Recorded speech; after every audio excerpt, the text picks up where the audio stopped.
another episode of the Alternative Cycling Network channel where we give you hot takes from the industry. I'm Russ, one of your co-hosts, and I'm joined by the whole crew here. We've got Eric from Zach Cardio and Ryan from Rad Bike Adventure. It's like the Voltron. Yeah, I was gonna say, are we the Power Rangers? Like, this is like. Yeah, Voltron, I think okay. I was gonna say it's morphin time, but I guess not. All right, got it. Right. So today's topic, I'm gonna make her, or I'm gonna embiggen her heads a little bit just to take up negative space. This one was proposed by Zach, and it's the idea that spring's coming around. There's gonna be lots of new cyclists, and we're gonna give you some tips, maybe on how to approach them, how to talk to them, but not too much. And not to scare them off. Not too much. So they because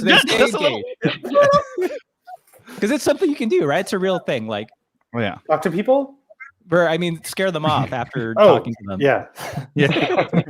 I know about that part. All right, but before we jump into the topic, let's do some quick channel updates. I'm going to go this way. So let's start with you, Eric. Oh, I'm at the bottom on your screen. You're in the top center on mine. So. Oh, okay. So we're the same. Good. I rode my bike. I rode this bike off-road. That was kind of fun. Tried to call out Adidas. My channel's not big enough for it to matter. Asked Vans to pick up the reins. My channel's not big enough for that to matter. Skechers, man. That would have been the call out. I'm still ready for the SBD Crocs. I have to discuss these things with you guys before I post my videos. Right. Yeah. And then today, I introduced as a lot of people on in the comments of my channel, my flow deal with Panaracer, and earlier I had introduced like a flow deal with Richie, and basically what that means is you're like supported with some gear, and then beyond that, it's like just kind of enjoy it and shout us out from time to time. Cool. It's kind of just like a really bizarre, cool way of dealing with the company. I feel like that's I saw you got like a huge box of tires to mess around with. Yeah, 6 sets, and my like number one criteria while talking to them was like, whatever you have that's the craziest, most like eye-catching, like clashy colors, I want those. And they're like, oh, we don't have that nobody wants. Yeah. But they didn't have a lot left. They're like, we have you got the last few colored tires that we have, and we maybe another run of them at some point. Like, I wanted like orange and like yellow, and I wanted just the grossest. Yeah. And I would like I wouldn't like match them. I'd put like a yellow front and like an orange rear on something, and it would just be so terrible. And I wanted that. All right, so moving right along.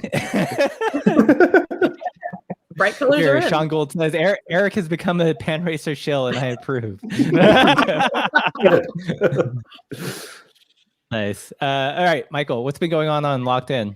So I did that San Francisco to LA bike ride. So you did a thing. I did a thing. 505 miles in 7 days, and thank you. That series is getting put out every Monday and Friday. So I'm at day 3. Will get posted tomorrow. So those have been fun. My inner vlogger came out. Nice. And so it was super fun, super crazy. It makes me excited to do it again, but also Russ, like, mad respect for touring for like months on end, because like my back was just like, no, like can't. I could sit on my bike fine, but I like laying in bed or sitting straight was just like the worst. Like it was just beers and ibuprofen. That was my self-medication. So I know, Eric, you want the Adidas sponsorship. There's 2 segments that I really hope Coors sees, because we had Coors banquets, like 2 key moments of the ride, and I really hope they see it. So I would take a Coors sponsorship too. Oh yeah, obviously, yeah. They probably have more money than most bike brands. Yeah, like they could totally support all of us very easily. Yes, yeah. So that was it It was super fun. And so banquet packing. Just oh my God, yeah. I literally, if we had any leftovers, I just put it in my handlebar bag in the morning and just be like, all right, so that was it. And then just had those throughout the day. Well, those are the carbs. You need those carbs to keep that's all it was. It's just like, so super fun. The videos are really good. If you guys haven't, if the audience has not watched them, they're really good. Yeah, thanks. So, Cool. All right, Zach, what's been going on your channel? Recently made a video called 18 beginner fixed gear mistakes everyone makes, how to avoid them. And apparently it's doing pretty well, so that's cool. It's a listicle, man. You did the listicle thing. Yeah. So go watch that if you want, or not, that's fine. Shameless self-plug. Yeah. Tomorrow, I have a lot of these moments of being a bike YouTuber where I'm like, dang, I made it.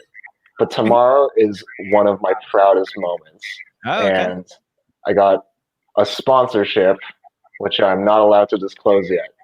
But will we find out tomorrow, though? You'll find out tomorwer. I feel like I already know what it is. Certain mobile game. All right. to that Raid Shadow Legends money, baby. Yeah. Zach has arrived. Zach has arrived. Oh, shit. Do they have a fixed gear god now, or what? Is that? You'll see what's up. Oh shit! Oh shit! Nice. Cool. Well, Ryan, what's been going on at Rad Bike Adventure and the pup? Rad Bike Adventure.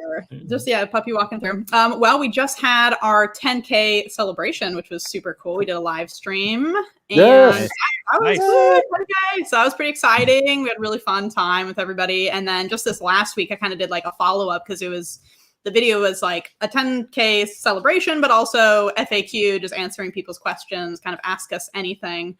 And so I just did a follow-up to that because we didn't get to all the questions. So I'm just kind of like trying to get all the questions that are out there about bike touring so I can answer more of those in future videos.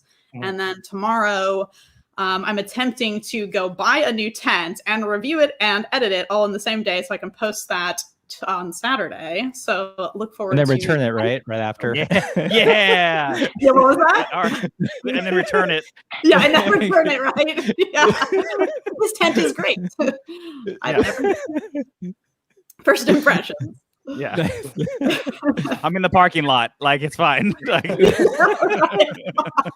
Yeah, just go around the corner to a little green car. Just sleep behind the REI. It's fine. Plenty of people do that. Yeah. We spent one night in this. Yeah. Nice. Cool. Well, on our channel, this shiny thing finally arrived. Woo! I did a video on that. I had a friend suggest like, oh, you should see if you can use it as a bike selfie stick. So I worked that prop in. Yeah, that was good. In terms of other videos, I did a video on the 4 main reasons people hate gravel bikes. That the 4 classes of comments I get on the channel, and it actually did pretty well. I don't know if it's because of the title or because I use Abe Simpson for the thumbnail, but worked out pretty good. Cool. Well, let's move on to our topic of how to talk to newbie bike enthusiasts or new cyclists this spring without scaring them off.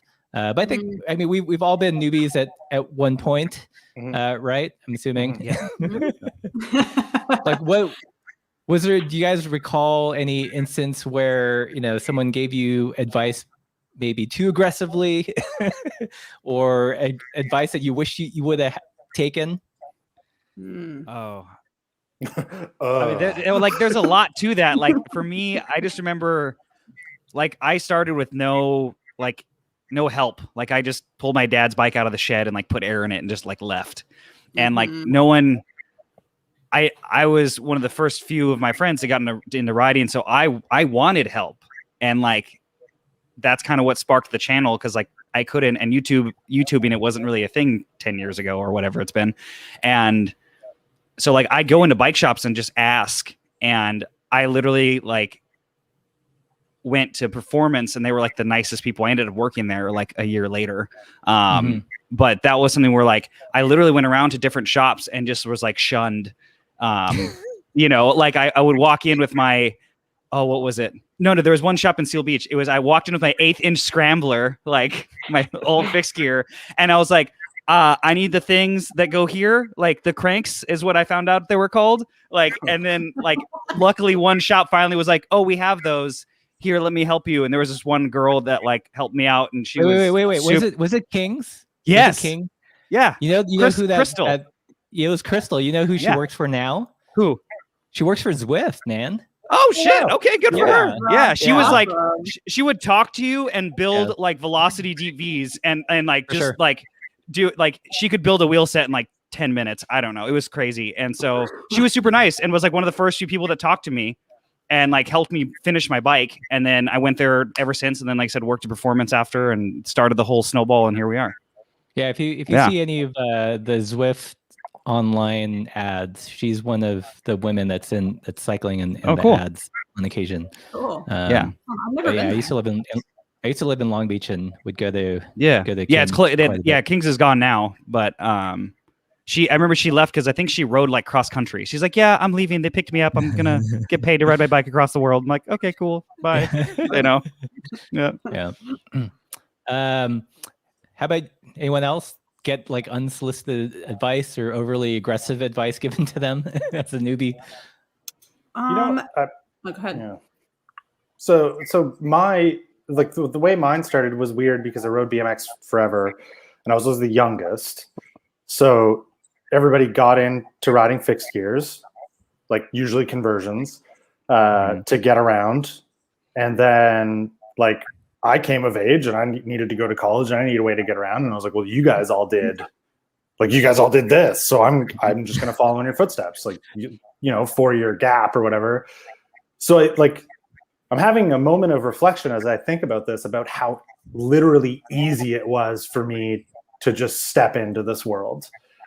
And like, when I see people struggling with it, I'm like, what is the problem? But like, I literally had everything handed to me. Like, I was like, I'm going to get, like, there was a friend had a bike. I was like, can I buy it? And he's like, yeah, $100. And it was like ready to go. Yeah. That doesn't happen. Yeah. Yeah. Like that's not, like, it takes a lot for me to like have these eye-opening moments to be like, oh, that's like not everybody's reality. Like you had a cycle community kind of surrounding you and was like, oh, here, come along with us. Yeah, right. They literally just picked me up and like all these, like the shop that I worked at, the shop that I worked at in the vlog, Ideal, like the only people who worked there were my friends. Like you couldn't walk in there and me not know, like have been like blackout drunk with at least 2 people who were in that store at the time. Like, my closest friends all worked there. Yeah. So like, I lived there before I even worked there. So it was like, I would bring a bike in and I'd be like, something wrong. And they're they grab it and fix it. And tell you how many beers it's going to cost. Yeah, like it doesn't, whatever. Fine. It might not even. That looks like a 6-beer problem right there. Boy.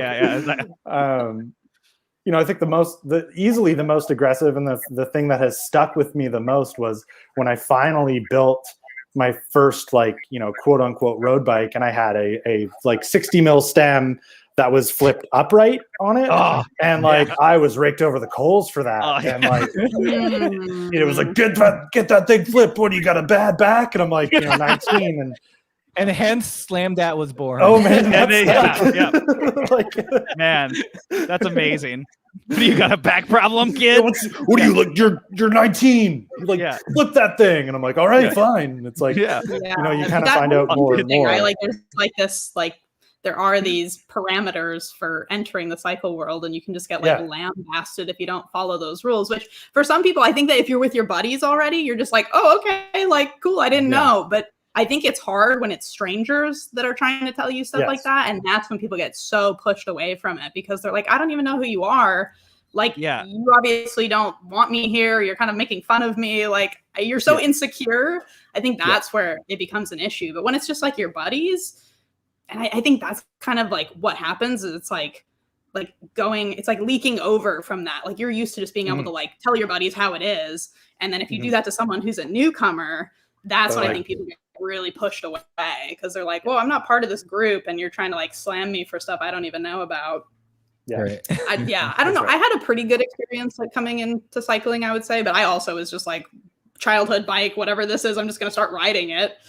And I remember when I got my first like flat tire and I rolled into the bike shop, not knowing that this is a very simple fix, but the guy was so nice. And I always remembered that, like just how kind he was and just kind of explained it and was like fixing it in front of me and kind of showing me what it was. And then when I went to work in a shop, like when people would come in and I would see some of the other people that I worked with, and I worked with like really cool guys, but sometimes they would kind of like roll their eyes over things like that. And I was like, you don't know how it is to be a beginner. And especially if you're a female and you're already looked at someone that's like, they don't know anything. It's like really nice to have someone just be like, no problem. Like, we'll show you how it is. And like, you're going to learn this eventually. Like, just inspire you with confidence instead of like ripping you apart for doing something. Yeah. How about you, Zach? How did you gain your fixed gear knowledge? Was it I also had a pretty smooth start for getting into cycling, which I know is definitely not the case for most people. But my brother was the one who got me into fixed gears. I was going to buy just like a cheapo road bike because I was biking to school because the traffic here is so bad. It's faster to just bike than to drive. And then he's like, "Nah, dude, just get a fixed gear. Like it's completely flat here, and they're also super cool." so I was just like, "Okay, older brother, I trust you." And then just from riding with him and riding with making some other friends that are into fixed gear, I was able to just always be plugged into the fixed gear scene and the fixed gear elitist tendencies, if we want to go back to that. And then to further my knowledge from that, I just read bike forums like every day. Never posted though, because everyone there is super salty. Yep. Yeah. And then it got to the point where I just was riding bikes so much, I just became the de facto bike guy for my school. And anybody that had a bike problem came to me and was like, "Oh, people need this information in a friendly way." So I started making videos about it. Right. That's awesome. Cool. Yeah. I got most of my information on the internet. Like I have a hard time asking for help because I ask really dumb and basic questions. And I feel like a lot of people aren't capable of answering dumb and basic questions without making you feel like dumb and basic. So I do a lot of research first and then try to have like at least an educated base before I venture into the world. But like in Long Beach, there was like Kings, they were good, but they were like a really kind of on the higher end roadie shop. Then there was Jones, which was like a beach cruiser shop. And I was getting into commuting and touring, and no one really served that back then. So it was a lot of just like trial and error. I remember going to bike shops and being like, "Do you have a Brooks B17?" And they're like, "Get out of here! Want a heavy-ass leather saddle on your bike? What is that? What is that? What is that? A triple? What the hell's on that thing? It's not the 1880s. Get out of here!" Yeah.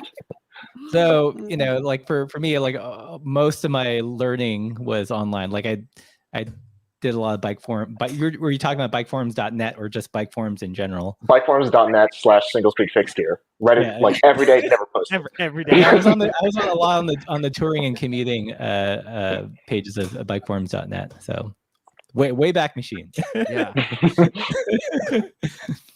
It's so interesting, like the differences. Like I feel like I would have not wanted to go, like I did it a little bit like going online to research, but then I would just get too confused.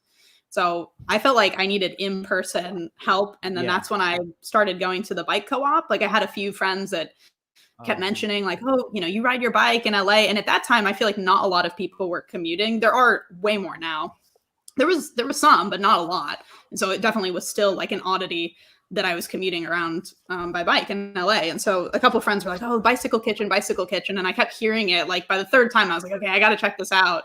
And then that is where I really started to kind of be brought in and learn more about bikes. And I liked that it was very hands-on and it was really beginner friendly. I feel like that was such a key thing because they're expecting you to come in there with like no knowledge, since the whole thing is like teaching you how to fix your bike. So it was like really, really beginner stuff. And I love that because I'm the same as you, Russ. Like I would just ask like the dumbest questions because it's like, I don't know anything right now. I don't know how does this thing work? Like just the most simple things. So that really, really helps me to kind of like be included. And then that helped me find the community, because I saw in the comments too, like some people have trouble. It's like finding your community of cyclists. And I think that for all of us, that's really where we learned a lot. Wasn't necessarily just going to a bike shop. It was like finding your people and being surrounded by people that you could kind of rebound stuff off of and compare things without judgment, because you felt like, okay, this is my community. And for me, the bike co-op was definitely that, like the bike kitchen. And so, yeah, I think that looking for a bike co-op is really good, or yeah, finding the right shop, because there's definitely certain shops that are going to have different vibes. So you just have to like try that out. Yeah. Or online, I guess too, right? Online. Here we are. I think it's totally different for all of us now. I mean, I remember, like when I built my first road bike, I did have a resource in my family, my uncle, but like I just went to him, but he was far away. So like I learned that weekend, but I can't retain how to do all that when I've done it once and I don't own any of the tools, you know, like, and he's like at the end of it, channel yet. Yeah, exactly. Yeah. And so like that was basically it. And it was just like, and that was what got me to do videos too, was just like I would want to learn how to do something. I'm a broke college student. I can't afford to go get all these things fixed at a shop. So it was like, I had to watch a 20-minute video on how to put your pedals on. Like, you know, that was the video back then. I'm like, I can do this better. And it'd only take a minute and a half. Like and then it all snowballed from there. And I got into fixed gear because it was simple and because of Mash SF. Like that was it. And I'm like, I can afford this bike because there's only one thing that can break, and it's the tires and that's it. And so I was like, I can handle this. I can afford this. Yeah, that was it. The fixed gear. That was the first bike I built too. It was a fixed gear. Yeah. I have it still in the garage. It was a Franken bike. Huh. Yeah, because it's more simple. Fixed gears are sweet. It's just all like fixed gears now. And fixed gear road bike tour. Oh God. It is.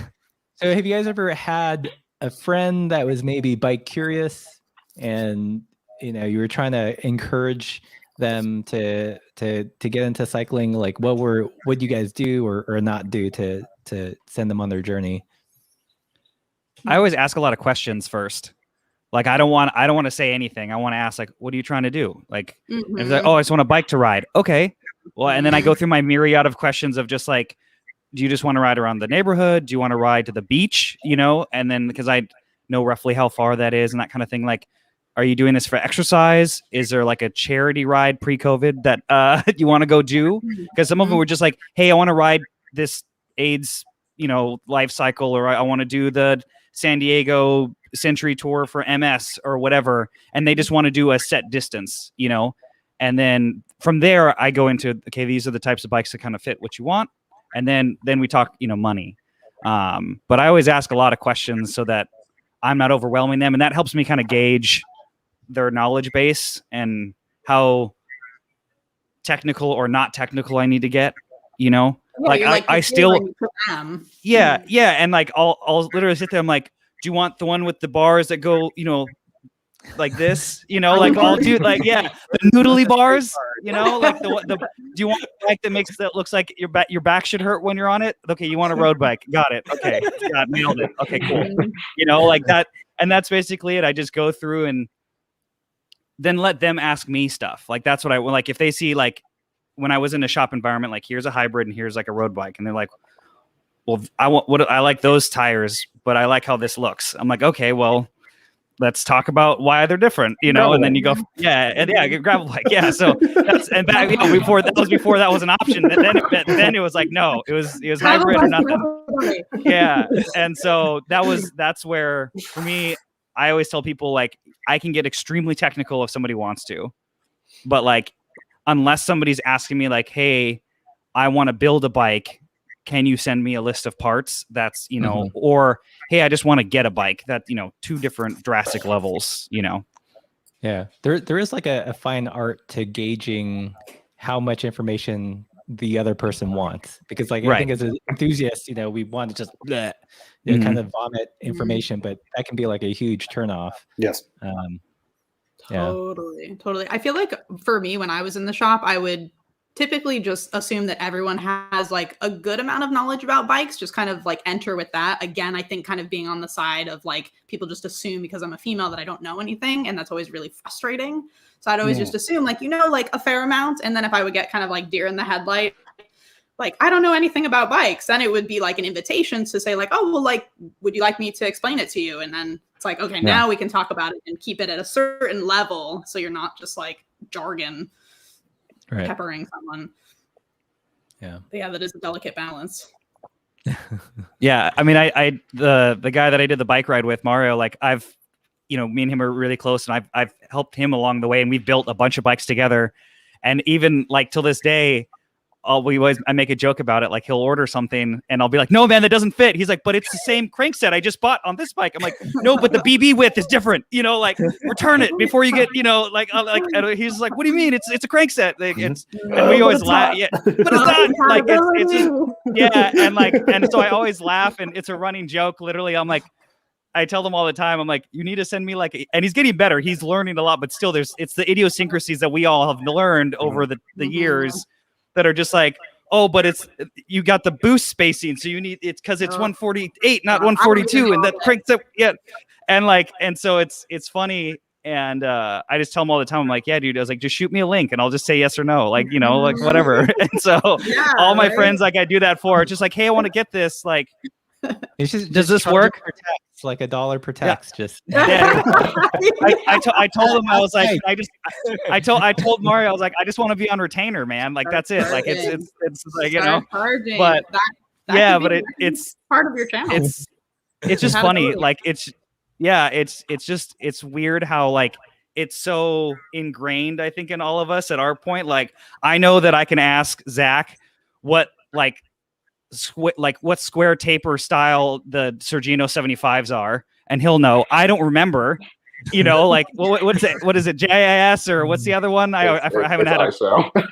So whatever. See, that's what I'm saying. Like slightly different from ISO, so there's some. See, this is it. Yeah, this is it.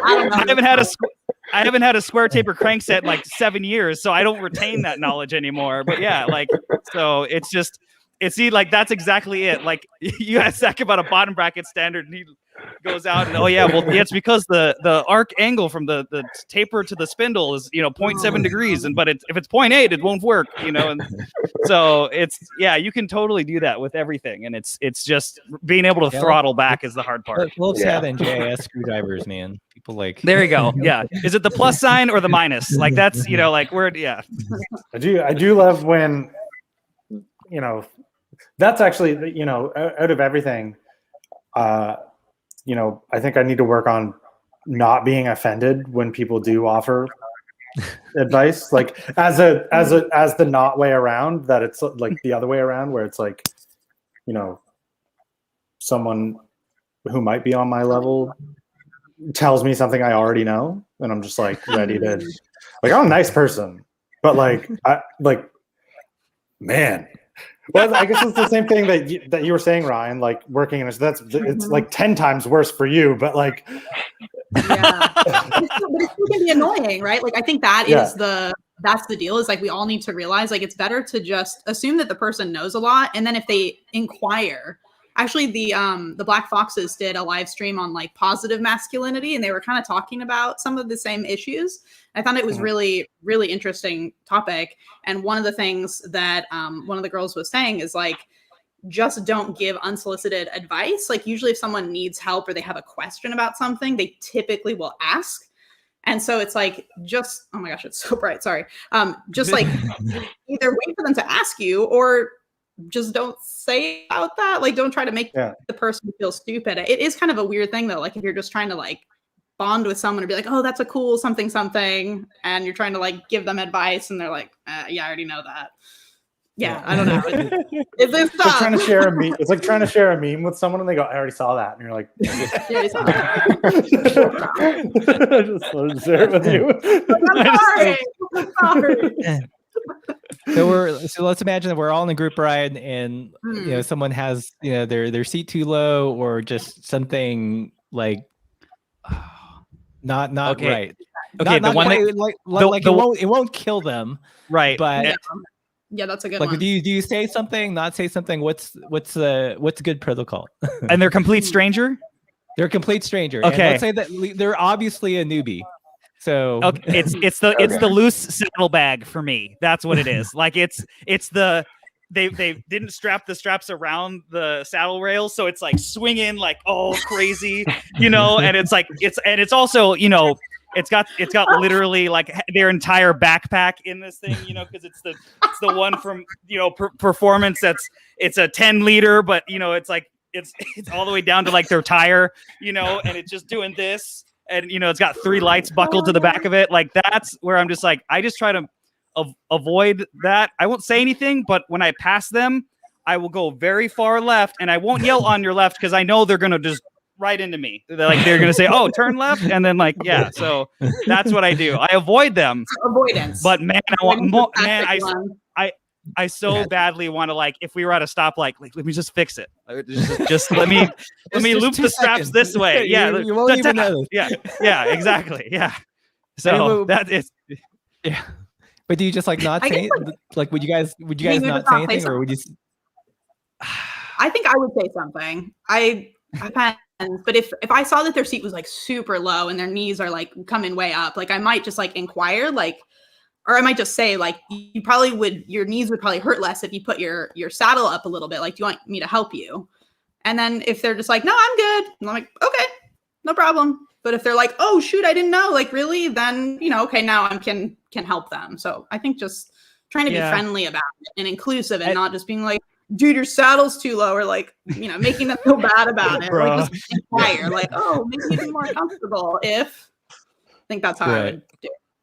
I always ask people, like, on the side of the road, I don't know if you guys do this, like, I always ask everyone that, like, if they're pulled over for what looks like a flat, I'm assuming, I always ask, like, you good? Like, I give them like a, you okay? Like, I'll do that. Like, there's only one time I've gotten, actually someone said, I need help. Like, it was a charity ride, and I had seen the service truck go by, and it was this girl, she had just gotten this bike, and it was like an old bike, and she got a flat, and I took her rear tire off because she didn't have a tube. Luckily, someone in the group that I was in like had one that fit. The girl bought the bike, no rim strips.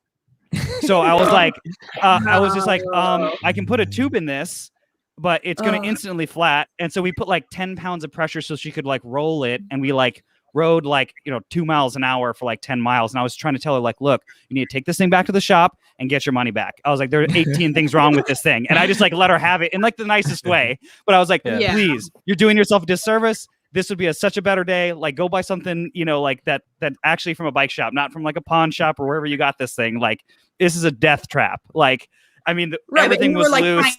Yeah. Like, but I just, it was just bad. There. I was like, no one told you to buy a tube. Like, and then I had like, I was a really roady weight weenie back then. So I had like the ultra thin lightweights, and I'm like, no, who's got like the thick boy tube that we can use that might like, last. With the slime inside. with the slime inside. Yeah. I'll drill it out to a Schrader size hole right now. Like, it's fine. Like, it was just that was the one very. Like, she literally had no rim strips, and like, and I told her, I was like, I don't even want to take the front tire off because it's holding air, so let's just roll with it, like.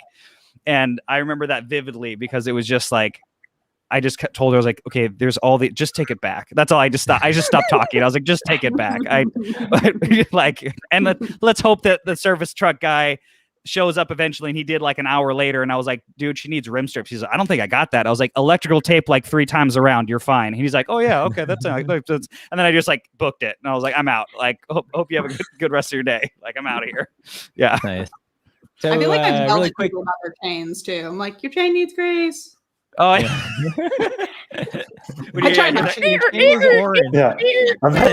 I had someone coming up behind me the other day that had a really squeaky. I thought it was my buddy Dan. I was like, Dan, you take way better care of your bikes. And we're riding fixed. And I'm like, that is terrible. And I looked behind me, and it was like a, and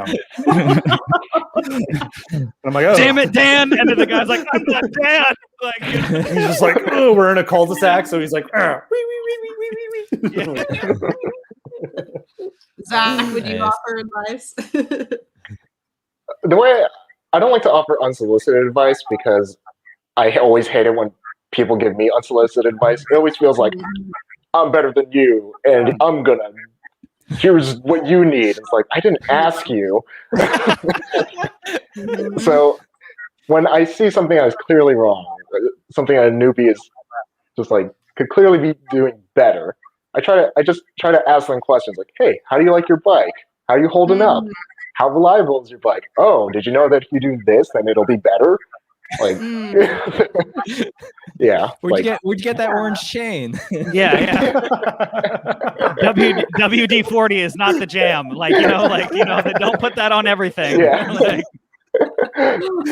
Don't do it. Yeah, I think there's a different vibe. Like, you can tell when someone is genuinely trying to be helpful and when they're trying to show off a little bit. Mm-hmm. Mm-hmm. Yeah. Do you guys ever get bike explained in your comment section? Yeah. All the time. I do. Especially, I mean, you look at the stuff I do, and I'll show all my screw ups, and I think I do like a pretty good job of being like, this is why I screwed this up, because I was cutting this corner. Yeah. And this is the proper way to do this. I should have done this from the beginning. And then someone explains that to me in the comments, and I'm like, when did you stop watching the video? Well, I was gonna say, obviously they stopped at minute 306 and you started at minute 307. Like, yeah. And I think we've certainly talked about this, but I love the edits. I love when someone comes back and goes start edit, you said that. Or you refresh your phone and the comments, you hit the comment and the comment's gone. That's my favorite. Some people don't know how to use I had one guy on a recent video, and he was commenting like it was a live stream. So he would be 8 comments, talking commentary in the comments of his experience of watching your video. That's very funny. That's amazing. It's like thinking it's a photo, but it's a video. That's the equivalent, basically. It's really good. Oh man. I try to feel like people are trying to help me. Darren gets more irritated. She's just like, I can't. And I'm like, no, people are just trying to be helpful. She's like, that push it down. Mm-hmm. Yeah. And she aggressively eats her Cliff Bar. I'll be over here off screen. Yeah. I actually had someone offer in that Adidas video. I know about DRZ, the shoe company. So there was a comment about that. I'm like, I know that. And then 2 comments later, someone's like, DRZ or DZR just opened a Canadian store. You should check that out. And I was like, I didn't know that. I will check that out. and then he promptly thumbs down that comment. Yes. I did a video recently on how the handling changes in the bike when you go from 650B to 700C. And it is literally the only video in my last 300 videos where I don't talk about, bicycle trail. And, of course, there are 3 comments. Well, you didn't even mention how it affects the trail of the bike. You're like, go! Over, I quit. little meme. He's just a little meme of Archer with his hand, Arthur, just his hand, tightly gripping, I want to hit the delete button, just send it all to hell. Yeah, that's great. Yeah. Archer's so good. All right, so we've got 140 people in the comments. If you guys are digging the video so far, give it a thumbs up and let us know your experiences of being bike-splained if you've been bike-splained to before. Yeah. What's I don't know where should we go next? I think I hit all the talking points that I had on my paper here. I think what was, if anybody, I think in all of your cycling history for everyone, eventually you get to a point where you have to learn the technical aspect or building your first bike. Was it done at a shop? Did you have friends? That whole process of finally doing something from scratch, I think is very unique for people. And it does take a while. Instead of just going and buying a complete bike is one thing and getting it in the store, maybe swapping the wheels out or the tires or the seat. But like from the frame up, I think you have to have you have to do it for a while to like do that because financially it never makes sense usually. Like so, it's just for the love of the game. So like, when did that transition for everybody? I know Eric, you kind of touched on it a little bit, but yeah, it was day one for me. Like very rarely did I ever buy like a complete bike. Certainly, I was never. I remember the immense amount of discomfort putting derailleurs on a bike the first time. Like at that point, it had all been single speed. Like everything's pretty simple when you're putting a single speed on.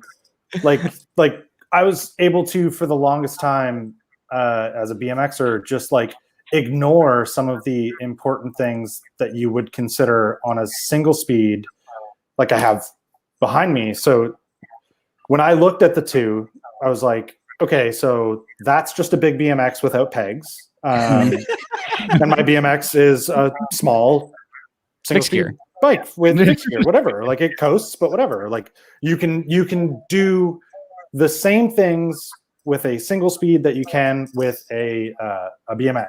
And to a point, that's true. But like, you know, to get it to run a little more efficient and like, you know, I learned pretty quick that like, no, it's a lot harder to ride a fixed gear with 7 broken rear spokes than it is to ride a 20-inch, because like 20-inch is a lot smaller and you know, it handles it a little bit better, and like you're not, you know, the distances you ride on a BMX is a lot shorter. But yeah, like, you know, I could get away with a lot of the like single speed builds, but putting derailleurs on, man, like, and I think I've certainly mentioned this before, like the black magic that is putting on and taking off a cassette, like just looking at it, like looking at a cassette on a wheel when like you don't know, and you're like, well, there's no bolts here. Oh yeah. So there's no way that this goes on and off. You just get a whole new bike. Yeah. Yeah, this wheel's broken. Even with someone telling you know you're doing it right, I'm like, are you sure? Like you can't be right. Well, anything that takes like some body English, you know, I always like stop like righty tighty, lefty loosey, or you know. Oh, that would happen to me all the time. I'd be like, this isn't working, and they're like, you're just not doing it enough. Like you're not doing it hard enough. Like I was always like terrified to break something. I'm still that way. I don't think I have actually like gone over into the like I'm comfortable working on my bike phase yet. I'm working on it. I'm getting there slowly. You're the opposite of Eric. Eric is send that shit to the moon at torque spec and then back it off air. I think that's better. That is a better way to do it, right? Like break and fix when you need to. Yeah, the heartbreak when you pierce a screwdriver through the C tube of a bike that was going to be a new like build on the channel is like, like wait, why was there a screwdriver? What? How? For what? It's just a stuck C posts. Yeah. Oh, that video. Yeah, I saw that. Yeah. So like, there's literally like there's a long like crack. Like you can see the head of the screwdriver is like starting to stick out. And I'm just like, seems fine. Like as I was hammering on, I was like, man, it's working. It's definitely peeling the C tube away. And I'm like, how far am I? And I'm like, you can see the PB blaster leaking out of the tube. And I'm like, oh. My favorite, Eric, was when I sent you those cranks and I had like already ground off the edge to clearance them. And you in your video were like, I'm happy that I'm not the only one who does this. And I was like, my man, I was like, I've done that on some Omniums way back in the day. Yeah, like the Omniums that are on this bike have them ground down. Yep.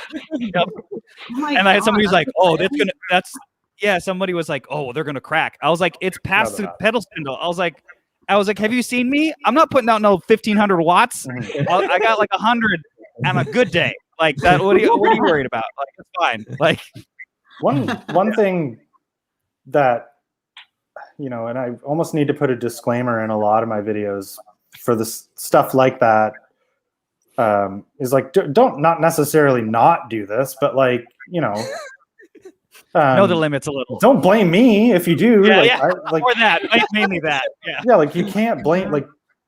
So like people will sometimes use me to rationalize their decisions, and I don't like that.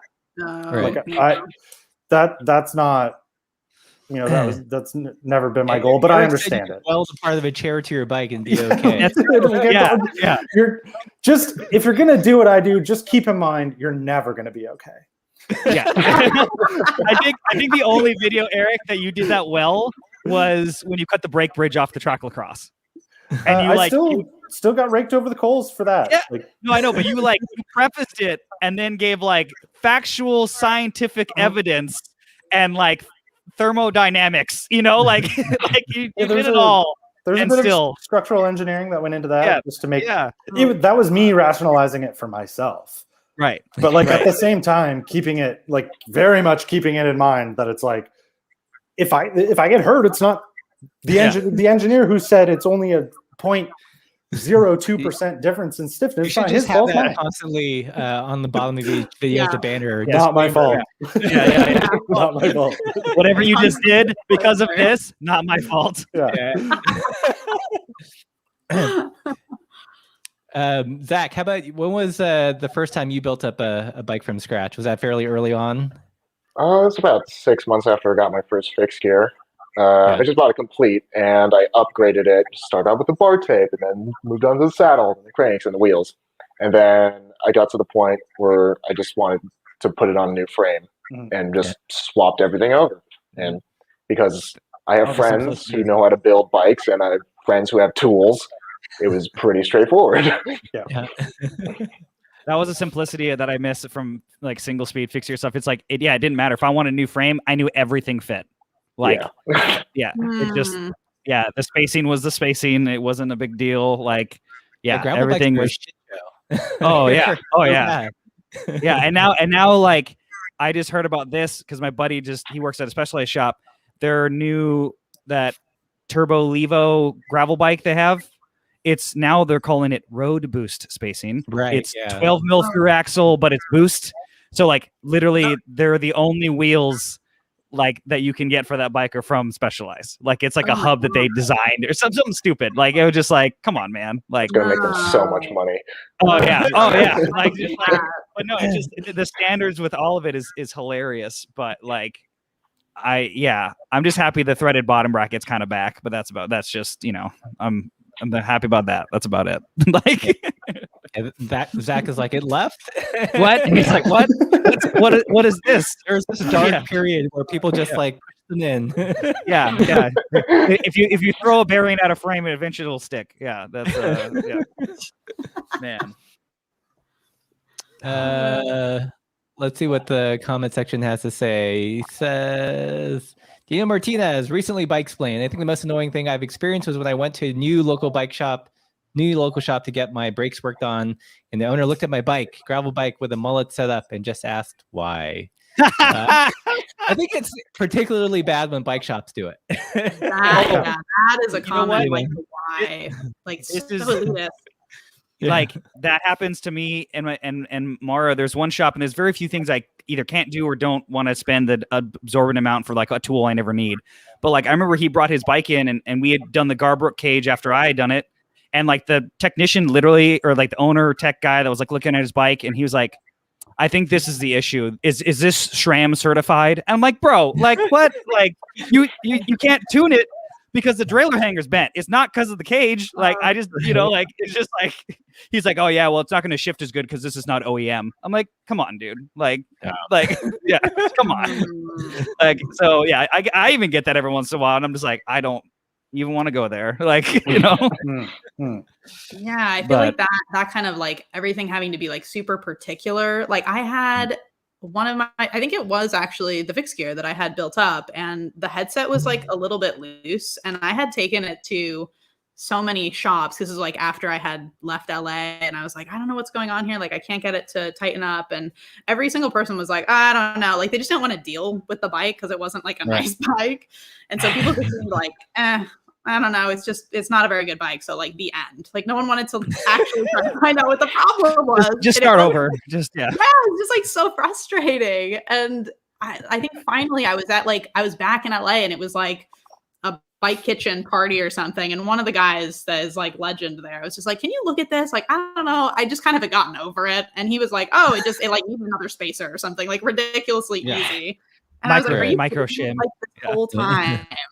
That's why I love bike co-ops or places that are more focused on just like fixing any bike, like not super like this. And they'll just figure it out. And I don't know, like I like that better. The idea of just let's make it work instead of this isn't the perfect thing. Why would you? The hackery. Yeah, that's when you know like a good mechanic when they've seen stuff like that, or like the hey. I had one back in the day, and he's like, he literally told the person, he's like, I can fix this, but you have to go buy me a beer. And the guy was like, okay, because he's like, no, because I'm going to drink the beer, but then I'm going to use it as a shim. Oh, you need it. So the seat post doesn't slip anymore. And the guy was like, oh, so like we just like shoved a piece of Coors Light, in the seat post, and I was like, yep, there's that gap you need. It's like a funky. It was like a funky 80s weird time when they were like, funky seat post sizes that no one makes. And the guy was like, look, you could probably get one of these on eBay and it's going to cost you $80, or you can buy me a $2 beer. And the guy was like, all right. Like, that was it. That was the move always. Those are my favorite mechanics. Like they know like history and lore of all bikes anytime, anywhere. And they're like, oh, I know how to fix this. Oh, I have this thing. Boop, boop, boop, boop. Like, here you go. Yep. Like, oh, yes. Oh shit, it's Red Fam. What's up? What up? Glad Wanderer. I asked a guy in the bike shop if a gravel bike they had would take 650B, and he told me, no, those are for mountain bikes. Fire that bike shop. Fire that bike shop. that would leave a trophy for comments like that. That's amazing. Yeah. I get, you know what? Yeah, I do get that every once in a while. Service my bike because GXP BBs were going out of style. That's stupid. That's a stupid reason to not work on someone's bike. Also fire that bike shop. Fired. I find it amazing how many terrible bike shops there are out there. There's an absurd amount. Holy moly. Yeah. I couldn't imagine like bikes making enough money in the bike industry that you can be such a pompous prick to customers who could be, high paying customers at some point. Like, I don't it's so interesting. I mean, that's that's a I think that's not bike shop, maybe not bike shop owners, but bike shop employees who do like to flex a little bit. No, that definitely is an issue. Yeah, and I don't know how you solve that. I know it's like I've the amount of new riders' stories that have gone into shops and had that bad experience that they've not wanted to go to like endure that again. That tends to be the reason that a lot of people will reach out to me. They're like, I went in here and I just kind of didn't get the answers that I was hoping to get. Right. And I'm like, I suspect that's probably why a lot of people watch our channels. Yeah. Because they've had really shitty bike shop experiences. Yeah. I think that's definitely it. And I think the difference is now, like, I don't think it's harder, I think also too now, because there is so much information that wasn't available 10 years ago, to where like if we were like, them now, like it's different than when we had to get our bikes fixed 10 years ago. And it's just like, there was no resource. There was no people doing this to look at it. And like your reviews that you got were typically from like the shop guy saying like, oh, this is a good brand. Like I bought Mavic wheels because that shop sold Mavic wheels. I didn't know that there was other options or what the difference was. So it's like, it was so shop dependent, and you bought or liked typically whatever that dealership was. Yeah. And that was it. And it was like, everyone was on, like you said, everyone was on Mavic wheels when I worked at the shop. And so that's what I aspired to get, and it's so different now, where it's just like, you can go carbon wheel and then here's the 50 brands and you can watch all the videos and take all this stuff in. and so I think that's different, for people now compared to before. Yeah. Zach, do you even go to bike shops? I mean, are there, I do go to bike shops. Like when I was traveling, I would go to bike shops because I didn't bring my tools. And I still frequent my local fixed gear shop here just because he's cool. Yeah. Well, it's cool that you even have a fixed gear specific one. I mean, I feel like that's kind of a bit of a rarity in most places. Yeah. So, all these comments here. Someone had asked about REI and sporting goods stores. I think if they were REI is decent. Like it depends. I wouldn't. The service is probably dependent on the store location, but I mean they sell salsa and some, and they're like one of the only places you can go like test ride a salsa. So like if that's something you kind of want, like it's kind of one of the only spots. What's REI? What are they? It's a big retail like outdoor store. NBC. Okay. Yeah. Sure. It's a Canadian. Yeah. Can you convert that to Canadian for me? Yeah. Canadian. Can you force the Europe on REI for me so I can understand? Everything costs millions of Canadian dollars. Yeah. What is it? Understood. Thank you. Equipment.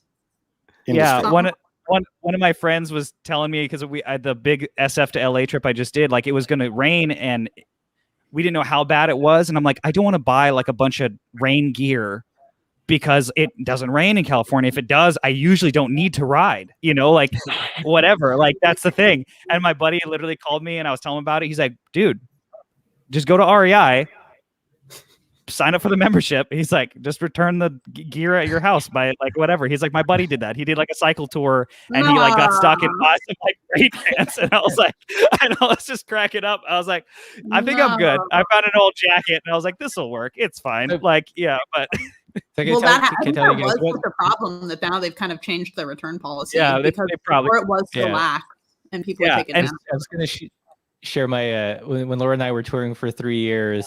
Like we had bought our first tent was from REI. At the end of the 3 years. Oh shit! You turned it back in. There was kind of it was a little leaky. There's a hole. It's not 100% satisfied anymore. It's just not the same anymore. And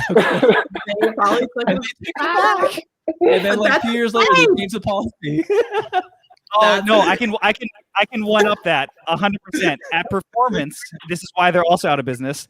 Like I worked there, you could literally return whatever, and I would challenge the people a little bit because like my boss loved me for that because I wouldn't take all the stuff back like willy-nilly.